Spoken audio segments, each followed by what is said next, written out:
اللہ تعالیٰ نے فرمایا وَأَعِدُّوا لَهُم مَّا اسْتَطَعْتُم مِّن قُوَّةٍ وَمِن رِّبَاطِ الْخَيْلِ، فرمایا مسلمانوں اپنے گھوڑے تیار رکھو،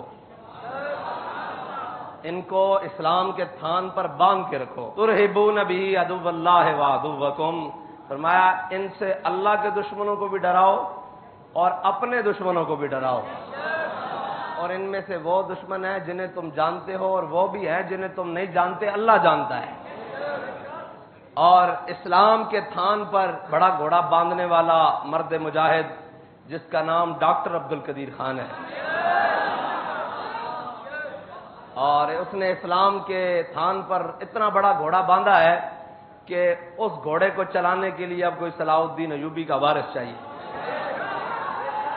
کوئی محمود غزنوی کا وارث چاہیے، اور کوئی محمد بن قاسم کا چاہنے والا چاہیے۔ اور کیونکہ آپ کا کل یوم وصال گزرا ہے، پاکستان کا ہی محسن نہیں، اسلام کا محسن ہے ڈاکٹر عبد القدیر خان، جس نے اسلامی دنیا کو ایٹمی طاقت سے نوازا ہے۔ کل اس کا دن گزرا ہے، نہ کسی کی زبان پر آئے گا، نہ کسی کے جناب کسی وزیر اعظم نے کوئی خصوصی تقریب کی ہوگی، نہ کوئی اس کے مزار پر گیا ہوگا، کوئی گیا تو اللہ جانے، میرے خیال میں تو ابھی تک کوئی نہیں گیا، کوئی سیاسی شخصیت یا کوئی عسکری بڑی شخصیت کہ بھائی تجھے سلام پیش کرنے کے لیے آئے ہیں، تو نے پاکستان کو اور اسلام کو قوت بخشی ہے۔ اور یہاں تو یہ ہے کہ میرے آقا و مولا صلی اللہ تعالی علیہ وسلم کے غلام خالد بن سفیان الحذلی کو مارنے کے لیے جائے، قتل کرنے کے لیے۔ حضور نے فرمایا کون جائے گا خالد بن سفیان الحذلی کو مارنے کے لیے؟ حضرت عبداللہ بن انیس کھڑے ہوئے کہا یا رسول اللہ یہ خادم، یا رسول اللہ میں جاؤں گا۔ میرے آقا و مولا صلی اللہ تعالی علیہ وسلم نے فرمایا وہاں جاؤ، مکے کی فلاں وادیوں میں وہاں بیٹھا ہوگا۔ انہوں نے کہا حضور وہ اس کو میں نے دیکھا بھی نہیں ہے، مجھے کیسے پتہ لگے گا کہ وہ ہے خالد بن سفیان الحذلی؟ تو میرے آقا و مولا صلی اللہ تعالی علیہ وسلم نے فرمایا جب تو اس کو دیکھے گا نا تو تیرے جسم پر کبکبی طاری ہو جائے گی کہ وہ اتنا بڑا گستاخ ہے۔ تو میرے آقا و مولا صلی اللہ تعالی علیہ وسلم نے جب بھیجا نا، حضرت امام بخاری نے یہ بھی ایک باب پورا باندھا ہے اس وجہ سے کہ چلتے ہوئے نماز کیسے پڑھی جا سکتی ہے۔ پھر اقبال کہتا ہے شوق تیرا اگر نہ ہو میری نماز کا امام، میرا قیام بھی حجاب میرا سجود بھی حجاب۔ اب چلتے ہوئے تو رکوع بھی نہیں ہوگا، چلتے ہوئے تو سجدہ بھی نہیں ہوگا، لیکن حضرت عبداللہ بن انیس کی نماز تو ہوئی ہے، لٹائی بھی نہیں۔ نماز عصر کا وقت بھی جا رہا ہے اور سامنے گستاخ بھی آ گیا، حضور کا دشمن بھی آ گیا ہے، اللہ اور اس کے رسول کا بہت بڑا دشمن بھی سامنے آ گیا ہے۔ تو پھر کیا کیا؟ نہ قیام ہے، نہ قعود ہے، نہ رکوع ہے، نہ سجود ہے، بردرے یار گزاریم نماز اجبے۔ ہاتھ چوکیا سے بن لے تے ان دی جانب چلنا شروع کر دیتا۔ اور پھر اقبال دی زبان ہے شوق تیرا اگر نہ ہو میری نماز کا امام۔ یہ بھی ضروری نہیں کہ جدھر وہ بیٹھے سی ادھر ہی کعبہ سی، ہاں پھر وہ کی ہے کعبہ عشق تو میں تیرے چار سو۔ حضور دے کام کیا سن نا، اے حضرت امام بخاری نے پورا باب بنیا کہ جناب چلتے ہوئے نماز کس طرح پڑھنی جانی۔ یعنی حضرت عبداللہ بن انیس گیا، اس نے واصل جہنم کر کے واپس آ گئے۔ میں دسن لگا جڑا ایک گستاخ واسطے، ایک حضور دے دشمن واسطے جاوے تے کم کر کے آوے تے اس نو کتنا بڑا انعام ملدا، تے اللہ دی اور اس دی رسول دی بارگاہ چ ڈاکٹر عبد القدیر خان نو کتنا بڑا انعام ملیا ہوئے گا۔ اتنا بڑا ہتھیار بنایا، اتنا بڑا گھوڑا بندیا اسلام دے تھان اتے، جس دے نال اج بھی پورا کفر تنگدا۔ انہاں کول ہزار ہتھیارن کہندے ہوئے ہیں کہ ساڈے کول بہترن تے ساڈے کو فلاں ہے، ساڈے کو فلاں ہے۔ میں کہا تواڈے کول کچھ بھی بہتر ہوئے تساں اتنے جدید جناب تیارے بنا لین تے جناب سارا کچھ بنا لیا، لیکن انہاں نو چلان واسطے کوئی ایم عالم حضور دا غلام ہی آئے گا جڑا دنیا تے ریکارڈ بنائے گا۔ او حضرت عمر بن مادی کرب نے کی کیا سی حضرت فاروق اعظم نو؟ فرمایا یا امیر المومنین تسی کہندے ہو تلوار نہیں چلی، فرمایا عمر بن مادی کرب نے تلوار بھیجی سی، نال ہاتھ تو نہیں سی بھیجا نا۔ اقبال نے کوئی خصوصی تلوار کی گل نہیں کی تھی کہ جناب کوئی جناب فلاں فولاد دی بنی ہوئے گی، کوئی چائنا دی یا تہران دے فولاد دی بنی ہوئے گی، یا امریکہ دے یا پتہ نہیں کسی اور فولاد دی بنی ہوئے گی۔ اقبال کہتا جس تھے دی بھی بنی ہوئے قبضے میں یہ تلوار بھی آ جائے تو مومن، یا خالد جاں باز ہے یا حیدر کر رہا۔ گل سمجھے ہو کہ نہیں؟ حضرت عبداللہ بن انیس حضور دی بارگاہ واپس آئے تے جدو آئے نا تے میرے آقا و مولا صلی اللہ تعالی علیہ وسلم دور و نزدیک کے سننے والے وہ کان لالے کرامت پہ لاکھوں سلام، پردوں میں بھی چھپا ہو تو چشمے بینا دیکھ لیتی ہے، اور زمانے کی طبیعت کا حضور کی ایک نظر مبارکہ سے قیامت تک اولیاء کو یہ مقام حاصل ہوا ہے حضور کی جناب امت کے پاکان کو کہ وہ جو دلوں میں چھپا ہوا وہ دیکھ لیتے ہیں، تو کہاں امام الانبیاء کی نگاہ مبارکہ؟ جب حضور نے دیکھا نا حضرت عبداللہ بن انیس کو آتے ہوئے، تو حضور نے کہا یہ تو تازہ تازہ کام کر کے آ رہا ہے، میرے آقا و مولا صلی اللہ تعالیٰ علیہ وسلم حضرت عبداللہ بن انیس کا ہاتھ پکڑ کے اندر لے گئے، اور جب حضرت عبداللہ بن انیس باہر نکلے نا تو حضرت عبداللہ بن انیس کے ہاتھ میں حضور کا عصا تھا۔ صحابہ نے کہا دکھائیے تو صحیح، انہوں نے کہا نہیں نہیں نہیں، نہ دکھانا تے نہ دینا، اے جنت اس دی ٹیک نال میں جنت جانا۔ میرے آقا نے فرمایا قیامت والا دن ہونا عبداللہ بن انیس تے کسے کو کوئی سہارا نہیں ہونا، جدو تو میرے تک پہنچنا نا ان دی ٹیک نہ چل دے ہوئے آنا۔ تے پھر جناب ڈاکٹر عبد القدیر خان ہے جی، اور یہ ساری زندگی کہیں گے مولوی سائنس کے خلاف ہوتے ہیں، اے بابا جی نے دسیا کہ نہیں جی، مولوی سائنس کے خلاف ہوتے ہیں، مولوی ٹیکنالوجی اور بیولوجی کے خلاف ہوتے ہیں۔ مولوی بالکل کسی سائنس کے خلاف نہیں ہے، مولوی کسی ٹیکنالوجی اور بیولوجی کے خلاف نہیں ہے، مولوی اس ٹیکنالوجی کی بات کرتے ہیں جس سے اسلام کو پاور آئے۔ ہم اس ٹیکنالوجی اور بیولوجی کی بات کرتے ہیں جس سے اسلام کو قوت ملے۔ جو اسلام کی بیس کو نہیں کرے اس ٹیکنالوجی اور اس بیولوجی کے ہم خلاف ہیں۔ تو بابا جی نے کہا آپ سائنس کے خلاف ہیں۔ فرمایا مجھے یہ بتاؤ، اس ٹائم تو ڈاکٹر عبد القدیر صاحب حیات تھے، فرمایا بتاؤ کہ پاکستان میں سب سے بڑا سائنسدان کون ہے؟ انہوں نے کہا جی ڈاکٹر عبد القدیر خان۔ فرمایا وہ اس وقت کہاں ہیں؟ انہوں نے کہا جی ان کو تو پابند سلاسل کیا ہوا ہے، نظر بند کیا ہوا ہے۔ فرمایا کیوں؟ انہوں نے کہا جی وہ امریکہ کے کہنے پر عالمی پریشر بڑا ہے۔ فرمایا پاکستان کا سب سے بڑا سائنسدان ہو، تم نے اٹھا کر اس کو اندر رکھا ہوا ہو اور اس کو قید کیا ہو، تو مولانا خادم حسین رضوی پاکستان کے ہر ممبر پر ڈاکٹر عبد القدیر خان کا نام لے رہا ہو، تو بتاؤ سائنس کے خلاف تم ہو یا ہم ہیں؟ اگر کسی اور ملک کے اندر وہ ہوتا تو جناب انہوں نے اس کے مجسمے بنانے تھے اور جناب فلاں کرنا تھا فلاں کرنا تھا، اس کو ہم محسن کش قوم ہیں، ہمارے اوپر جس نے بھی احسان کیا ہے ہم نے اس کو بڑی قسم پرسی کی حالت میں دنیا سے رخصت کیا ہے۔ لیکن یاد رکھنا جو قومیں اپنے محسنوں کے ساتھ یہ سلوک کرتی ہیں ان قوموں کے نام و نشان مٹ جاتے ہیں، باقی نہیں رہتے۔ آج تو موقع تھا پوری دنیا کو بتانے کا، اور جناب تم کس بات پر اکڑتے ہو؟ یہ بردیاں، یہ سوٹ، یہ بوٹ، یہ جی ہمارے پاس ایٹم بم ہے، تو جس نے ایٹم بم بنایا ہے تم نے تو اس کے ساتھ یہ سلوک کیا ہے۔ ایٹم بم بنایا ہے رکھو تم اپنے پاس، یہ چلائے گا کوئی محمد بن قاسم کا وارث، تم سے چلنے والا نہیں ہے۔ اور ترہبون بی عدو اللہ وعدوکم، تم نے اس سے ڈرانا تھا اللہ کے دشمنوں کو، اس کے حبیب کے دشمنوں کو اور اپنے دشمنوں کو۔ تم سے کیا ڈرانا تھا؟ تم اس سے خود ڈرے ہوئے بیٹھے ہو۔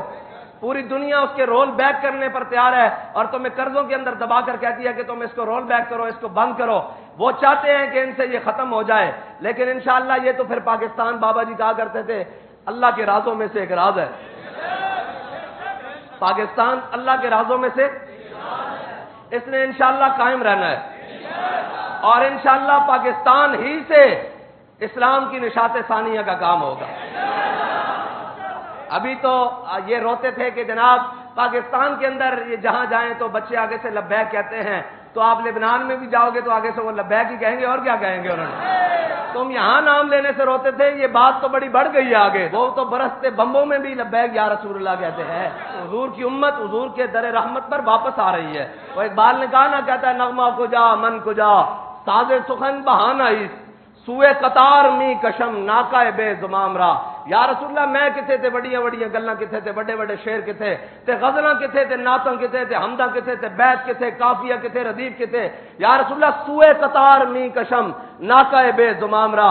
یا رسول اللہ میں او بولی بولیاں جڑی سعد بن معاذ نے بولی ہے جی، میں او بولی بول رہا جڑی سعد بن ربی نے بولی، میں او بولی بول رہا جڑی کعب بن مالک نے میدان احد وچ بولی ہے جی، میں او بولی بول رہا جڑی حضرت امیر حمزہ نے بولی۔ یا ابن مقطعۃ البذور اقبال کہندا میں او بولی بول رہا تے کر کی رہا سوئے قطار می کشم، او حضور دی امت جڑی قطار تو بچھڑ گئی، سوئے قطار می کشم ناکائے بے زمام را۔ اقبال کہندا اور اس بچھڑی ہوئی اونٹنی نو حضور دی امت نو حضور دے در رحمت تو جڑی بچھڑ گئی دور چلی گئی، اونوں بلا بلا کے کہہ رہے ہیں کہ آ جاؤ حضور دے در تے۔ کائنات کدھر بھی پناہ نہیں مل سکتی، کدھر بھی کوئی گل نہیں بن سکتی، صرف حضور دے در رحمت نال وابستہ ہو کے بن سکتی۔ بس حضرت نعمان بن مقرن دندانے پہ ہوئے تلوار نو تے پھٹی ہوئی پگڑی تے جناب موزے بھی پھٹے ہوئے تے جناب کپڑے بھی پھٹے ہوئے، یزگرد دربار وچ گئے انہیں کیا ہوئے اس حال ہے تسی ساڑھے نہ جنگ لڑن آ گئے ہو، اے دندانے پئیاں تلواراں ہیں پکڑیاں پھٹیاں جسم تے جناب کپڑے بھی جناب پورے کوئی نہیں، پھر وہ بھی ٹاکیاں لگے ہوئے جڑے پیراں وچ موزے ہیں وہ بھی پھٹے ہوئے، تسی اینے نال ساڑھے نال جنگ لگو گے؟ آپ نے فرمایا گل ایتھے جناب تخت تے بیٹھ کے نہیں ہوئے گی، جے تینوں کوئی غلط فہمی تو میدان وچ آ کے گل کرے۔ تے فرمایا تینوں کس نے کیا کہ اسی اسباب نال جنگ لڑن آیا، اسا کلمہ پڑھ لیا حضور دا، اے تلواراں دیکھ اس دی دھار تے اس دی تیزی دے اگر مظاہرے ویکھنے تے ذرا میدان وچ آ کے باہر ویکھ لے کی کر رہی ہیں تلوار۔ تے انہیں جناب بڑے قیمتی جناب اور بچھائے ہوئے سن قالین تے جناب سونے دے تخت تے بیٹھے سی، تے حضرت نعمان بن مقرن این کر کے نا جویں بندہ ٹیکدا نہیں جاندا، این کر کے نیزہ پکڑیا تے پورا جناب قالین پھاڑ دے ہوئے گئے۔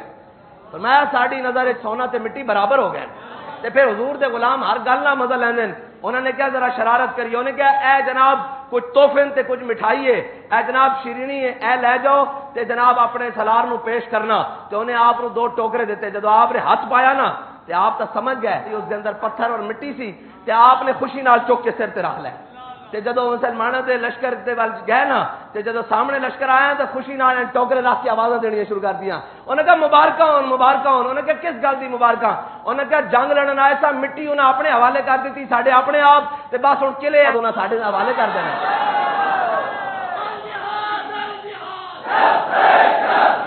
حضور دے غلام ہر گل وچ مزہ لیندے۔ اس دوران جدو آپ گئے نا تے انہوں نے جناب وہ دسترخوان بچھا دیتا اور دسترخوان بچ گیا، اور کسرا دا بادشاہ دا دسترخوان دے جناب کھانا آیا تے کچھ چھوٹے چھوٹے لقمے چھوٹے چھوٹے ذرات روٹی دے، اور جناب این کر کے نا روٹی دے تے باقی چیزاں دے وہ دسترخوان تے گر گیا، تے آپ نے این کر کے نا وہ اکٹھے کر کے نا این کھانے شروع کر دیتے۔ کسی نے کہا کہ نعمان بن مقرن سامنے بادشاہ بیٹھے، انہوں دے سفراء وزراء جنرل تے بیوروکریسی تے اسٹیبلشمنٹ بیٹھی، اے تسی کی کر رہے ہو؟ چھوٹے چھوٹے ذرات چک کے کھا رہے ہو؟ فرمایا اترک سنت رسول اللہ لہذا الحمقاء، فرمایا تیرا کی خیال ہے میں انہاں بے وقوفاں دی وجہ نال حضور دی سنت چھوڑ دیاں؟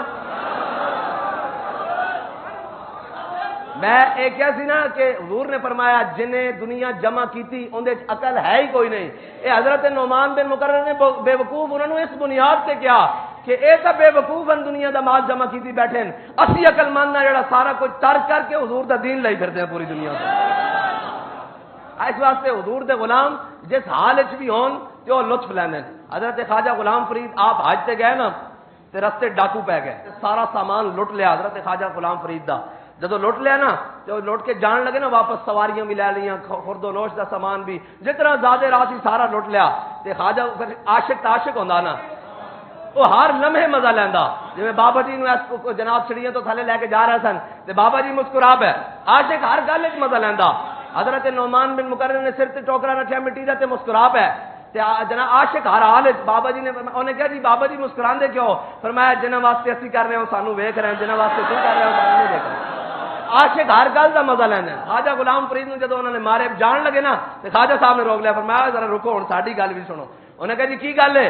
آپ نے فرمایا تو ساڈے کول سواریاں بھی کھولیاں سارا کچھ کھولیا، ہن اے دسو کہ اسی تا جناب اجے بڑی دور ہے مدینہ پاک تو، کوئی شارٹ کٹ راہ دسو کہ اسی جلدی جلدی تسی تے اس علاقے تے بھیجی ہو تو ہم تو پتہ ہونا جی میں جناب جس علاقے دا بندہ ہوئے نو پتہ ہوندا ہے گلی ادھر بڑھاندی اے جناب ادھروں جاندا ہے چوک ادھروں جاندا۔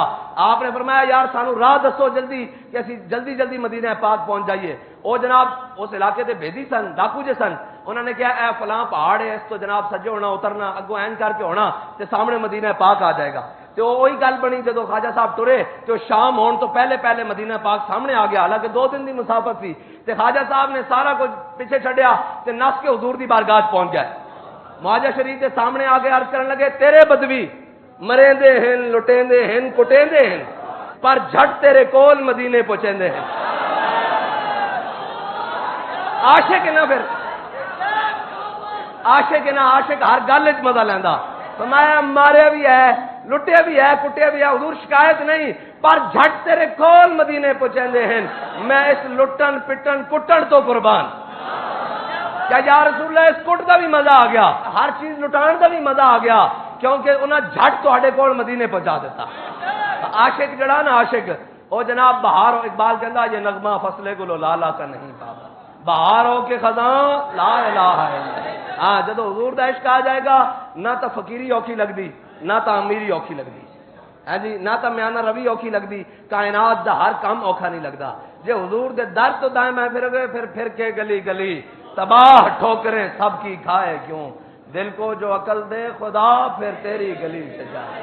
ہاں پھر کسی شاید سکون نہیں بچے گا۔ ایک حضور دا در ہے، بخدا خدا کا یہی ہے در، نہیں اور کوئی مفر مکر، جو وہاں سے ہو یہیں آ کے ہو، جو یہاں نہیں تو وہاں نہیں۔ ڈاکٹر عبدالقدیر خان آخر بھی یہ کہہ کے گئے نا، انہیں کیا میں کسی کو متاثر نہیں ہویا، کوئی آیا انہیں عین کر کے حکاتنا سلام لیا، کسی نے سلوٹ ماریا، کسی نے، انہیں کہا ایک بابا آیا ویل چیئر والا،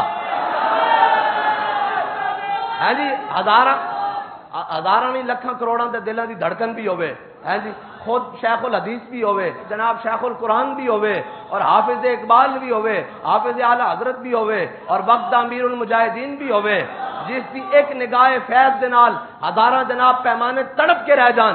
انہیں کیا او آیا، انہیں گھنٹہ میرا ہاتھ پکڑ کے رکھیا، کدی ادھروں چومیا کدی ادھروں چومیا۔ میں پوچھا بابا جی کیوں چوم دیو؟ انہیں کہا میرے آقا نے فرمایا جنہیں تین بنایا وہ بھی جنت جائے گا، جنہیں تیر پکڑایا وہ بھی جنت جائے گا، جس نے چلایا وہ بھی جنت جائے گا، جس نے خرید کے دیتا وہ بھی جنت جائے گا۔ تو میں اس ہاتھ نہ چوما جنہیں اسلام نو ایٹم بم بنا کے دیتا۔ عشق دے انداز پھر اپنے ہوندے نا، عاشق پھر اپنے انداز رکھ دین، اپنے نرالے انداز رکھ دین، انہاں دے طریقے بھی نرالے ہوندے۔